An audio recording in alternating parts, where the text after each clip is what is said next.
Good day, viewers. Welcome to State of the Matters, where we break down the issues that matters most. I'm Chidera Nyesom. Let's get started.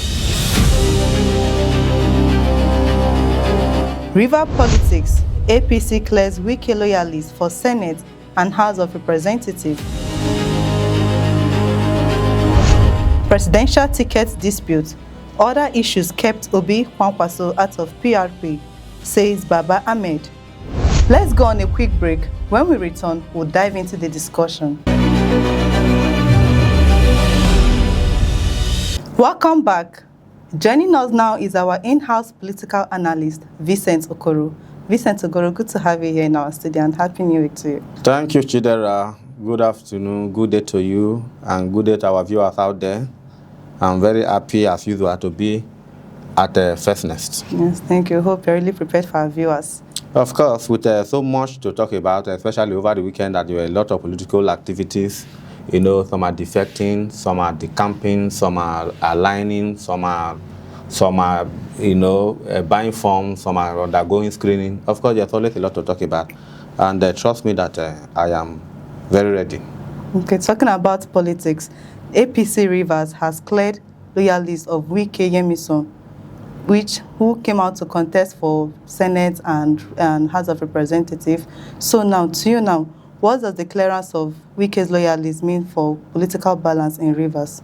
Okay, we are really starting with a right foot forward with respect to Rivers State, because of course we know that it's one of the most sensitive states or the most controversial state across the country. We know, owing to the fact that we have Wike on one side, and then we have Fubara, the current governor, on the other side.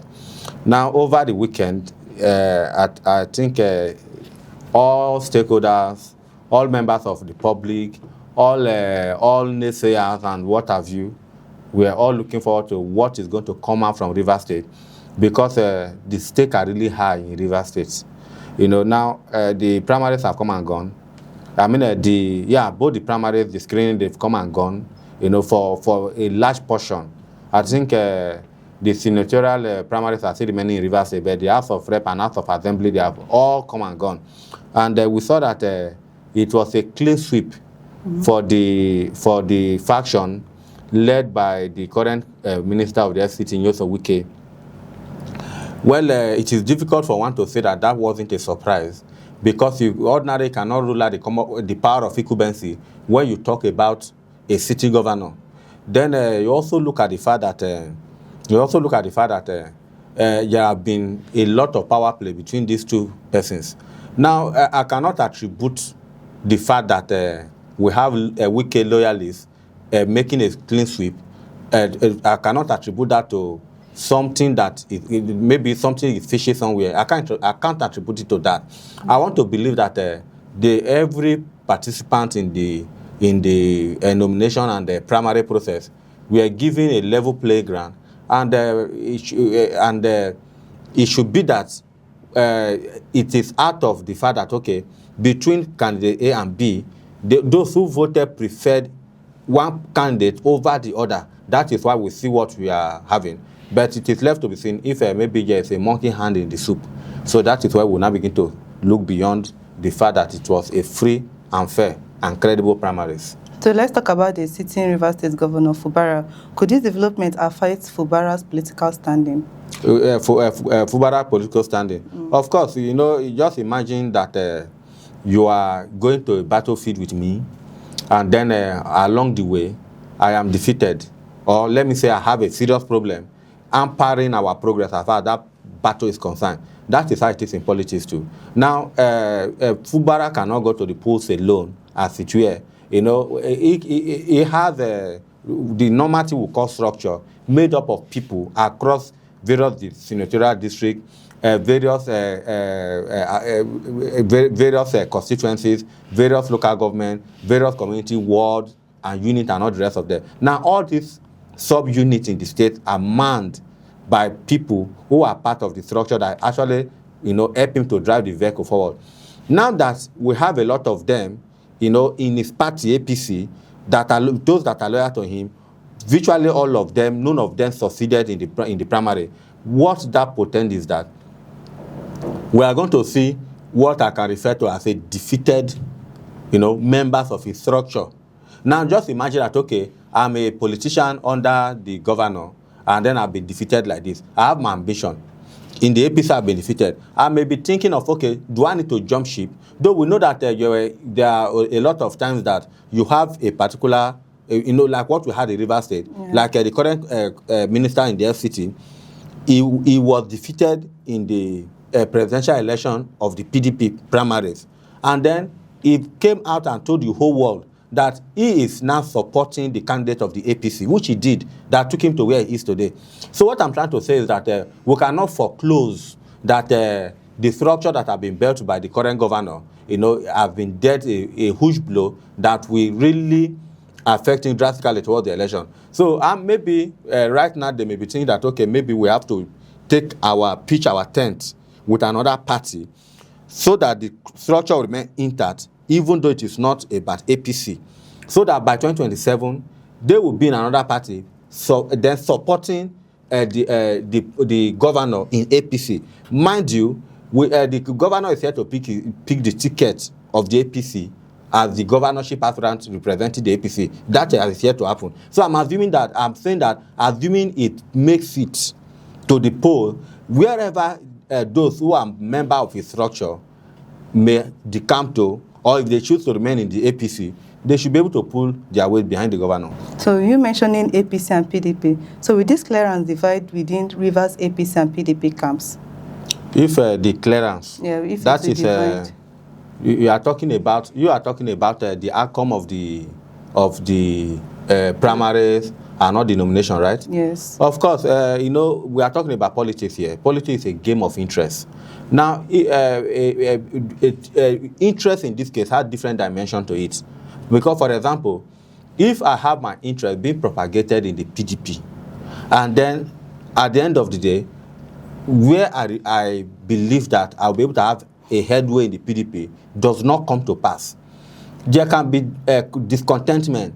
Then more importantly, if there's disenfranchisement, meaning that a level playground was not given to me for me to aspire in my political party, then that will likely pose a problem to me, and in turn also pose a problem to the party.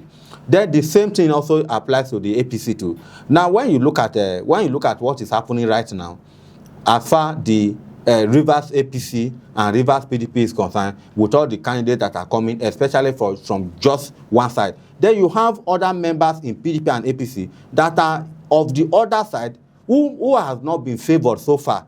Then what do you think will happen? Of course, there's going to be dissentiment. There's going to be discontentment. And as human nature is, they will naturally react. And then they are bound to react negatively if the right thing is not done, if they are not called, and make to understand that, look, no victor, no vanquish, as far we being party men are concerned. So if that is not done, of course, there's going to be bound to be division. Thank you, Vincent, for your analysis. Thank you so much. Yes, thank you. Still on politics, Baba Ahmed said the reason behind Peter Obi and Musa Kwankwaso joining the PRP field is because of disagreements over presidential tickets, guarantees, and other political conditions. So what does this tell about coalition politics and opposition alliance in Nigeria?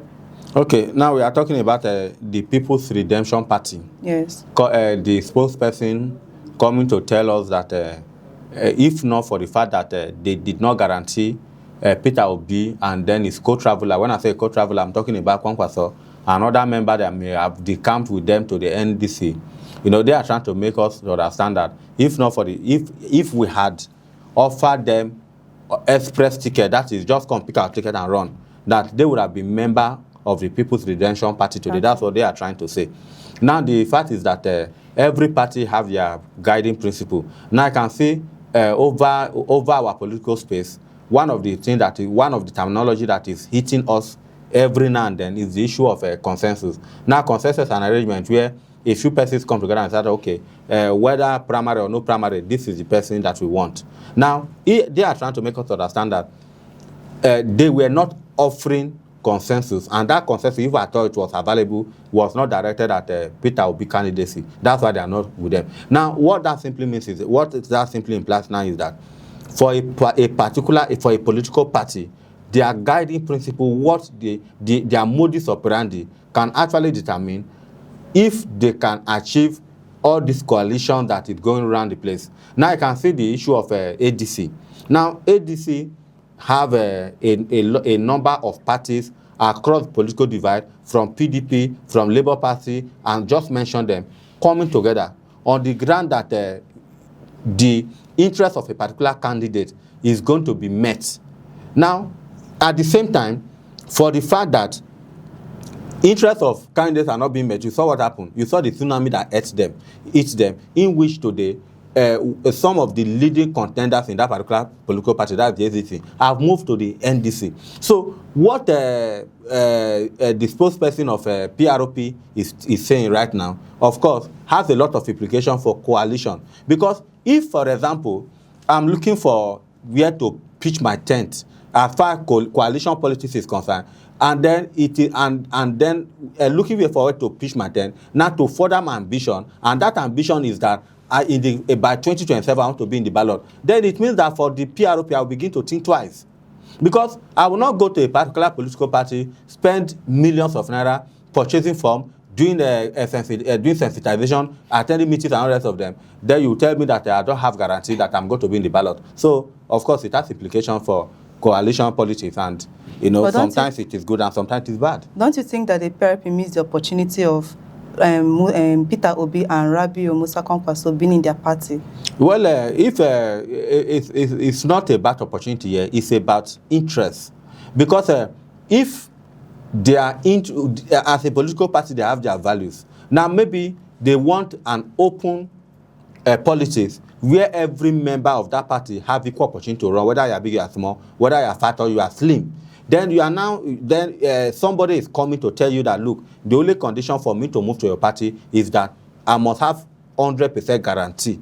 What that means is that the guiding principle that you must have built over time, you have to drop them in favor of this particular person or group of persons that are coming to join you. So in other words, Obi coming to join them does not necessarily mean that it's going to improve their lot. It may even lead to division. In fact, at the end of the day, you may see a situation where those who are members of that party may even decide to leave if the founding fathers, or let me say the board of trustees or the national working committee, decided to suppress their guiding principle because of just a single person. So on one hand, it can be seen as a lose, and the other hand can be seen as a win, as far as those who are in that in PROP are concerned. But do you think that Peter Obi and Rabiu Kwankwaso wasn't like them not having the opportunity to join the PRP if the PRP themselves, if they are going to lose the coming election? No, it's not a guarantee whether they are going to lose or not, because right now they've not even told us who is running under their platform. So what about if the person they are bringing becomes a more popular figure who have been able to adhere himself to the public over time? So we cannot really say for sure if they are going to, if Obi coming would have improved their fortune or not. But some other person will say, okay, because of the kind of antecedents, trailing Obi, especially from 2022 to present, where he was in PDP and then there were a lot of support. He moved to the Labour Party, there was a lot of support. He moved to the ADC, there was a lot of support. And then in the NDC now, whereas we saw tsunami of people moving to the NDC. So we can say, okay, logically, if the PROP would have been better off having a personality like Peter Obi and his followers in their party. But what is not certain is that for the fact that it is not a reality before, they can't conclude. Thank you so much, Vincent. Thank you for your analysis. Thank you, Chidera. It has been my pleasure being here on your show. I believe that our viewers out there must have been treated to, of course, some of the questions that we have been bothering them, especially over the weekend. And then I hope to see more of you viewers. Thank you. We have come to the end of today's State of the Matters. And to our amazing viewers, thank you for joining us and thank you for being part of the conversation that truly matters. I'm Chidera Esom. Do have a beautiful day.